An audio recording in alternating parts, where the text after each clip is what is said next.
Okay, in part number beta 6, we learn about the Russian Bolshevik Revolution 1917. The Russian Revolution is considered as an important event in world history. The Russians had been oppressed and suppressed by the Tashars of Russia. माना जाता है बेटा कि Russia के अंदर particular ये इनको हम तशार्स भी कहते हैं, इनको हम कैजार्स भी कहते हैं। ये जो डायनेस्टी है बेटा बहुत लंबे समय से, लगभग 300 ईयर्स, इनका 300 साल का पर्टिकुलर एक तरीके से डायनेस्टी चला आ रहा था तशार्स का। और इन्होंने कहीं ना कहीं बेटा रशिया के लोगों को एक तरीके से अपनी दमनकारी नीतियों की वजह से बेटा सरप्रेस्ड और ऑप्रेस्ड करके रखा हुआ था। यहाँ पे देख सकते हैं कि the Russian tsars who inherited the positions were all the dictators and enjoy the uncontrolled rule over the people। ये जो तशार्स हुआ करते थे बेटा, ये जो कैजार्स हुआ करते थे, ये एक तरीके से देखा जाए तो बेटा इनको पर्टिकुलरली रशिया में एक तरीके से ये इनकी वंश परंपरा चली आ रही थी बेटा। ये जनरेशन टू जनरेशन इनकी डायनेस्टी चलती जा रही थी और ये सारे के सारे जो किंग थे ना बेटा, वो एक तरीके से डिक्टेटरशिप को मानते थे। उनमें से कोई भी ऐसा किंग नहीं है जिसको हम लिबरल बोल सकते थे, जिसको हम रिफॉर्मर बोल सकते थे, या जो अपने देश के लोगों के बारे में बहुत ज़्यादा सोचता था, उनसे इमोशनली जुड़ता था। ऐसा कुछ नहीं था बराबर। ये तशार्स बहुत ही ज़्यादा उस तरीके के डिक्टेटर्स थे जो खुद अपने निरंकुश और आपकुछ जो है सत्ता को भोगने में मानते थे, और वो अपने लोगों को, अपने सिटीजन्स को एक तरीके से हमेशा उनके राइट्स को इग्नोर करते थे, उनकी बात नहीं सुनते थे। तो रशिया में ये बहुत लंबे समय से चल रहा था, जिससे जो है रशिया के लोग काफ़ी जो है एक तरीके से उनके राइट्स जो है, उनके अधिकार जो है ख़त्म हो चुके थे, जिससे वो चाहते थे कि रशिया के अंदर से अब ये तजारडम जो है ये ख़त्म हो जाए। ठीक है, तो यहाँ पे देखो बेटा कि अब एक बहुत बड़ा बदलाव स्टार्ट हुआ था, और इस बदलाव ने दुनिया की हिस्ट्री पे भी बहुत असर डाला था। देखो, लेकिन अभी हम तशार के बारे में ही थोड़ा देखते हैं कि वो किस टाइप के थे। या देखो, people did not have any rights during this period. The czars were so cruel and pitiless on people that if anyone demanded for any rights. ठीक है बेटा, ये जो कैजार्स है, तशार्स है, ये हुआ करते थे बेटा, इसमें टी और सी दोनों ही साइलेंट है बराबर। इसलिए इनको एक तरीके से देखा जाए तो प्रॉपरली अगर हम सी और टी को जो है बेटा अगर साइलेंट मान के चलेंगे तो इनको हम जार कह सकते हैं। ओके ना, तो ZAR जार कह सकते हैं कि जार उसको फॉलो करने वाले ये किंग हुआ करते थे। और क्योंकि सी और टी जो है वो उसमें साइलेंट है एक तरीके से, लेकिन बोलते समय हम उस तरीके से उसको यूज करते हैं। अब यहाँ देखो, बहुत ही क्रूअल और इनकी जो पिटीलेस जो पॉलिसी होती थी, लोगों की तरफ बिल्कुल दया का भाव नहीं होता था, बहुत ज़्यादा ये एक तरीके से देखा जाए तो कठोर होते थे बेटा, बहुत ही हार्ड पॉलिसीज को वो फॉलो करवाते थे, जिसकी वजह से लोगों का बिल्कुल उनके प्रति कोई वो नहीं रह गया था। उनको ऐसा ही लगता था कि हमारे डिक्टेटर्स बस एक तरीके से हमारा एक्सप्लोटेशन करते हैं, हमारा शोषण करते हैं, वो उन्होंने हमको कोई अधिकार नहीं दिए, हम कुछ भी डिमांड नहीं कर सकते हैं। That if any one demanded for any rights, अगर कोई भी अपने अधिकारों की बात करता बेटा, ही वॉज टॉर्चरेड, उसको बहुत ज़्यादा टॉर्चर किया जाता। ठीक है, उसके ऊपर अत्याचार किए जाते बेटा, बहुत अलग अलग तरीके से उसको परेशान किया जाता, सरप्रेस्ड किया जाता, और कई बार सेवरली पनिश्ड और the condemned to be sent to the bone chilling and the dead cold of Siberia। और कई बार तो उनको जो है सजा के रूप में इतनी हार्ड जो है पनिशमेंट दी जाती कि उसको उनको साइबेरिया के बेटा कोल्ड रीजन एरिया में, जहाँ पे बहुत ही कातिल ठंडी, उस ठंडी में इंसान जिंदा नहीं रख सकता है, ऐसी जगह पे ले जाके उनको छोड़ दिया जाता था, जहाँ पे वो ठंड के अंदर बेटा एक तरीके से फ्रीज हो जाते थे, जम जाते थे, और उनकी डेथ हो जाती थी। तो आप सोचो कि वो कितने क्रूअल होते थे कि इस तरीके की सजाएं अपने लोगों को वो सुनाते थे। देन अब उसके बाद देखो, this uncontrolled and oppressive tsardom became the reasons for the grief, poverty and suffering among the people. कहीं ना कहीं उनकी ये अनियंत्रित और जो अत्याचारी राजाशाही थी बेटा, एक तरीके से लोगों के तकलीफ का, उनकी पॉवर्टी का वो मतलब रीजन बना। कहीं ना कहीं उनको इतनी यातनाएं, उतनी तकलीफ होती थी उनको, जिसकी वजह से उनको ऐसा लगता था कि वो अभी किस तरीके से रशिया के अंदर वो सफर कर रहे हैं। ठीक है, अब यहाँ पे देख सकते हो बेटा, the Russian farmers, labours and peasants were not getting enough income. जो फार्मर्स थे, जो लेबर्स थे बेटा, वो जो काम करते थे उस काम के बदले में उनको प्रॉपरली एक तरीके से बेटा ना वेजेस मिलते थे, ना उनको कोई सैलरी मिलती थी। ठीक है, और उनका हर तरीके से एक्सप्लोटेशन किया जाता था। Then despite working very hard they became the very poor, और इनकी उनकी कंडीशन धीरे धीरे वो बहुत गरीब बनते जा रहे थे, उनकी कंडीशन बहुत ही पैथेटिक यानी कि दयनीय बनती चली जा रही थी, पर कोई सुनने वाला नहीं था। ओके, अब नेक्स्ट पैराग्राफ में बहुत ही एक इम्पॉर्टेंट इंसिडेंट है बेटा, जिसने वर्ल्ड हिस्ट्री को, क्या रशियन हिस्ट्री को चेंज किया। देखो कि under the leadership of Father Gapon a large rally was take out on the Tsar's residence, Winter Palace, 22nd January 1905 Sunday. These peoples were unarmed. ठीक है, अब फादर गैपोन की लीडरशिप में बेटा एक तरीके से लोगों ने, ये विरोध ही था, लेकिन विरोध को बहुत ही पीसफुल मैनर में फॉलो कर रहे थे, बहुत ही शांतिपूर्ण तरीके से बेटा रैली चल रही थी, जो तशार के पैलेस के सामने जो है बेटा जाके सारे लोग इकट्ठा हो गए, वहाँ खड़े हो गए, और बहुत ही पीसफुल मैनर में वो वहाँ पे एक तरीके से अपना विरोध प्रदर्शित कर रहे थे।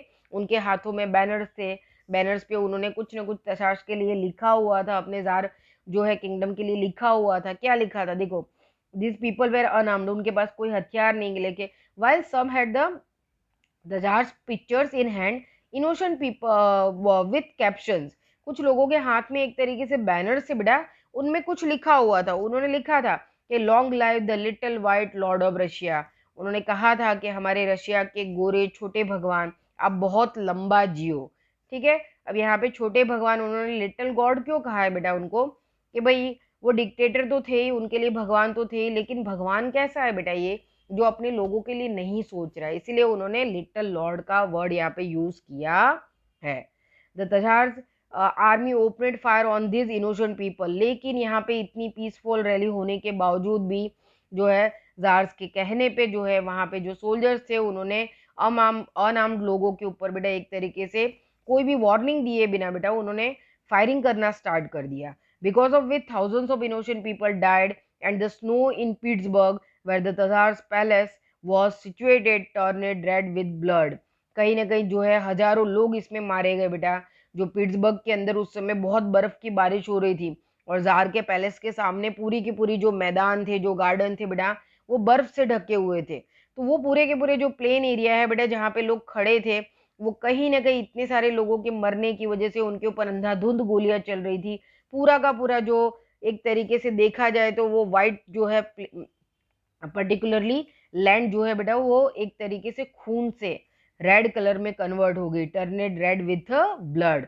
This day is known as bloody Sunday in history, और इसी वजह से बेटा इस पर्टिकुलर दिन को 22 जनवरी 1905 को बेटा संडे के दिन को ब्लडी संडे के नाम से वर्ल्ड हिस्ट्री में जाना जाता है। आपको अक्सर एक बेटा इंपॉर्टेंट गिव रीजन पूछा जाता है बेटा कि 22 January 1905 is known as bloody Sunday for Russia, तो आपको ये पूरा पैराग्राफ उसमें आंसर में लिखना होगा। ओके, तो बहुत ही मोस्ट टाइम पे गिव रीजन है, अक्सर एग्जाम में आता है, आप इसको प्रॉपरली लर्न करेंगे।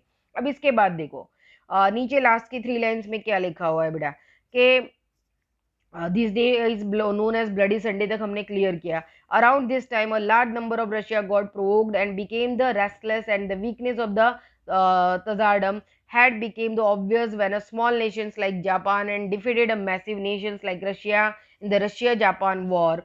In order to pacify the angry Russian, an innocent for call for a Duma legislative assembly. Okay, अब नास की 3 लाइन का टॉपिक चेंज हो रहा है, पहले इसको समझ लेते हैं बेटा। रशिया का ये पर्टिकुलर जो अंदरूनी झगड़ा था बेटा, कहीं ना कहीं इसकी वजह से रशिया बहुत ही कमजोर पड़ चुका था। उस समय जापान जैसे छोटे से कंट्री ने बेटा रशिया की इस कमजोरी का फायदा उठाया, और रशियन जापानीज वॉर के अंदर रशिया जैसा बड़ा पर्टिकुलरली जो बेटा कंट्री है, बराबर ना, उस समय का रशिया तो बहुत बड़ा हुआ करता था बेटा। 1990 में रशिया के 14 और रशिया में से 14 अलग देश बने थे। आप सोचो रशिया कितना बड़ा रहा होगा, है ना, यूएसएसआर के नाम से जाना जाता था। ये वही रशिया है बेटा जो कहीं ना कहीं इतना बड़ा रशिया बेटा छोटे से जापान जैसे कंट्री से हार गया, जिसको मतलब एक तरीके से रशियन लोग इस हार को भुला नहीं पा रहे थे। वो एक तरीके से शॉक्ड थे कि जापान जैसे कंट्री ने हमारी कमजोरी का फायदा उठाया और हमको हरा दिया। और एक तरफ हम देख सकते हैं बेटा कि लास्ट 3 लाइन में लिखा है कि in order to pacify the angry Russian an announcement to call for a Duma legislative assembly. अब ये जो तजारडम थे बेटा, ठीक है, जिनको कैजार्स कहा जाता है, तशार्स कहा जाता है, ये जो थे पर्टिकुलर इनकी असेंबली तो थी, ये डिक्टेटर्स थे, असेंबली थी, लेकिन वो असेंबली पता नहीं कितने सालों से कभी बुलाई ही नहीं गई थी। असेंबली का कोई ऐसा पार्लियामेंट्री वर्क होता ही नहीं था। लेकिन जब ये एंग्री रशियन पीपल जापान के सामने जब रशिया हार गया बेटा, तो लोगों में बहुत गुस्सा था। उस समय जो है डूमा असेंबली को बुलाया गया। ओके, जो है कजाडम की असेंबली थी बेटा, जिसको डूमा असेंबली कहा जाता था, which had not been called for a year, जो बहुत लंबे साल से, लगभग 100-150 साल से नहीं बुलाई गई थी, was made eventually for such a Duma were called, but before it can take the steps to satisfy the citizens it had been called off। ठीक है, लेकिन ये डूमा असेंबली के अंदर बेटा जो अलग अलग समय पे एक बार 4 टाइम इसको बुलाया गया, लेकिन फिर भी ये लोगों को बेटा एक तरीके से वो सेटिस्फाइड हो सके इस तरीके के कोई स्टेप्स नहीं ले पाई, उनको सेटिस्फाइड नहीं कर पाई, और कहीं ना कहीं डूमा असेंबली को एक तरीके से देखा जाए तो बेटा कॉल ऑफ कर दिया गया, उसको एक तरीके से बर्खास्त कर दिया गया। ओके, तो दो बहुत ही मोस्ट आईएमपी पॉइंट हमने देखे। एक तो रशियन रिवॉल्यूशन के फैक्टर्स देखे हमने कि कैसे वहां पे कजारडम के बारे में हमने समझा, और ब्लडी संडे के बारे में हमने देखा।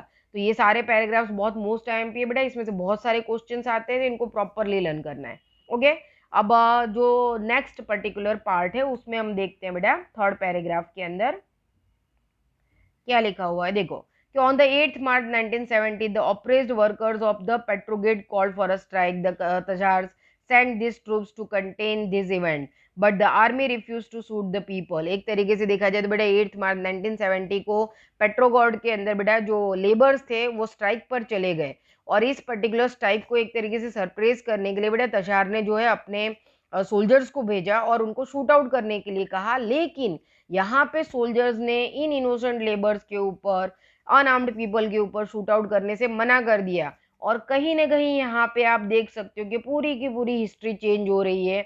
अब वो तशार्स के जो है ऑर्डर्स मानने से मना कर रहे थे, आर्मी ने रिफ्यूज कर दिया कि वो लोगों को शूट आउट नहीं करेंगे। As a result the revolution began, और यहाँ से जो है बेटा रशियन रिवोल्यूशन यानी कि क्रांति की शुरुआत हुई, और एक तरीके से जारशाही जिसको हम कहते हैं, तजारडम जिसको हम कहते हैं, उसके पतन की, एक तरीके से उसके डिस्ट्रॉइंग की शुरुआत जो है कैरेंसी के नेतृत्व के अंदर बेटा मेंजविक पक्ष के जो एक तरीके से लघुमती कक्ष के जो है वो नेता माने जाते थे बेटा लेनिन, और इनके साथ यहाँ पे शुरुआत हुई। देखो क्या लिखा है कि after the fall of the czardom the power fell into the hands of the Kerensky, the lead of the Menshevik group like a minorities. Menshevik group यानी कि माइनॉरिटी, जो लघुमती लोग होते हैं बेटा, जो माइनर्स पीपल होते हैं, उनका ये ग्रुप था। उनके जो लीडर थे और कैरेंजिक थे, उनके नेतृत्व में एक तरीके से वो लीड कर रहे थे और इस पर्टिकुलर रिवोल्यूशन को चला रहे थे।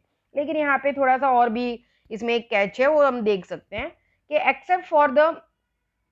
except for Lenin, everyone in Russia was happy with the fall of the Khazars, but Lenin believed in the importance of the laborers as propagated by the Karl Marx, while the Menshevik group believed in the importance of the middle class। यहाँ पे हम देख सकते हैं बेटा कि तशार्स के जो एक तरीके से डिस्ट्रॉइंग की वजह से जो उसका एक तरीके की उसकी जो डायनेस्टीज थी, उसका जो कुछ सालों से चल रहा एक तरीके का एक चक्री शासन था बेटा, वो खत्म हो गया, वो फॉल अप हो गया, जिसकी वजह से लोग बहुत खुश थे। लेकिन यहाँ पे भी रशिया में अलग अलग विचारधारा के लोग थे, जैसे कि लेनिन है। लेनिन इस बात से खुश नहीं थे। हाँ, लेनिन ये जरूर मानते थे बेटा कि कहीं ना कहीं लेनिन कार्ल मार्क्स की जो है विचारधारा को फॉलो करते थे बेटा। वो मानते थे कि जो सत्ता होनी चाहिए वो हमेशा लेबर्स उनके हाथ में होनी चाहिए, क्योंकि वही जो है सोसाइटी का एक सबसे बड़ा ग्रुप होता है बराबर। जबकि मेंजविक ग्रुप क्या मानता था कि जो पावर है वो हमेशा मिडिल क्लास लोगों के पास होनी चाहिए, ताकि मिडिल क्लास लोगों में क्या होता है बेटा कि वो रिच क्लास और पुअर क्लास ये दोनों ही पर्टिकुलर सिचुएशंस को समझ सकते हैं और अच्छे से एक तरीके से रूलिंग कर सकते हैं। तो यहाँ पे मेंजविक ग्रुप और एक तरीके से देखा जाए तो कार्ल मार्क्स की जो है सोच को फॉलो करने वाले लेनिन ग्रुप के बीच में बहुत बड़ा एक तरीके से डिफरेंस हमको दिखाई देता है। लेकिन लास्ट में उसका रिजल्ट क्या आया बेटा कि जो बॉल्शविक थे बेटा, जो मेंजविक के विरोध में थे, ठीक है, और कहीं ना कहीं यहाँ पे इवेंचुअली यहाँ पे हम देख सकते हैं बेटा कि as a result Lenin instigated the Bolshevik against the Menshevik and in November 1970 declared the final revolution and got the ruins in his hand. This came to be known as the Socialist Bolshevik Revolution। यहाँ पे हम देख सकते हैं बेटा कि कहीं न कहीं लेनिन ने एक तरीके से लोगों को उकसाया और नवंबर 1970 के अंदर बेटा मेंशेविक के अगेंस्ट में यानी कि मिडिल क्लास के अगेंस्ट में उन्होंने लेबर क्लास को कर दिया और क्रांति को एक अलग मोड़ पर लाकर उन्होंने खत्म किया। इस वजह से ये जो पर्टिकुलर रिवॉल्यूशन है, इसको हम बोल्शेविक रिवॉल्यूशन कहते हैं, बराबर। और ये समाजवादी बोल्शेविक रिवॉल्यूशन के नाम से बेटा दुनिया के अंदर हम इसको जान सकते हैं, सोशलिस्ट बोल्शेविक रिवॉल्यूशन कहा जाता है। Thus, the 300 years old of Kazamdom came to be and for the first time Russia was without a tsars, czars, czars, okay. और यहाँ पे मान सकते हैं कि 300 साल का जो तारजम्ड का एक तरीके से जो है बेटा डायनेस्टीज थी वो उखड़ गई थी, डिस्ट्रॉय हो चुकी थी, खत्म हो चुकी थी और कहीं ना कहीं जो है उसका एंड हो चुका था। और रशिया के अंदर रशिया जो है पहली बार एक तरीके से देखा जाए तो किसी डिक्टोरियल रूल से बाहर निकल पाया था। ओके, अब इसके बाद के जो लास्ट पॉइंट है बेटा, तो लास्ट पार्ट के अंदर हम लीग ऑफ नेशन के बाद में बारे में देखेंगे। Okay, thank you.